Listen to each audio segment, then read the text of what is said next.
Naxçıvana olunan məlum hücumdan sonra nə baş verdiyini hamımız bilirik. İranın prezidenti Pezeşkiyan bizim prezidentə zəng eləyib və bu məsələnin araşdırılacağına dair söz verib. Bildirib ki, o dronları biz atmamışıq. 1 deyil, 2 deyil, düz 4 dənə dron var. Bu 4 dənə dron hər halda danışa-danışa yolunu azıb gəlməyib də. İndi zaman göstərəcək hər şeyi. Bu arada onu deyim ki, artıq Bakı-Naxçıvan-Bakı reysi açılıb. Təyyarələr birbaşa Bakıdan Naxçıvana və geri uçur. Bu da o deməkdir ki, üzrün qəbul olub. İndi get ordunla arandakı koordinasiya problemini həll elə. Hal-hazırda bütün dünya Amerika, İsrail və İranın bir-birinə göndərdiyi raketlərə şahidlik edir. Bunun fonunda bilirsiniz Azərbaycanda dünən kim yaxalanıb?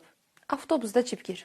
Bu nə yaşayışdır sizdə? Adam əlini onun bunun cibində gəzdirərək ailə saxlayar. Təsəvvür elə ki, bunun özündən soruşursan ki, sən nə işləyirsən? Deyir ki, mən geyimlərdə saxlanma yeri olaraq təyin olunmuş bölgədə səadət axtarıram. Adam xəbəri verməyə utanır. Görüntülərə baxmağa lap utanır. Səni Ramazan ayında hidayət eləməyibsə artıq gecdir deməli.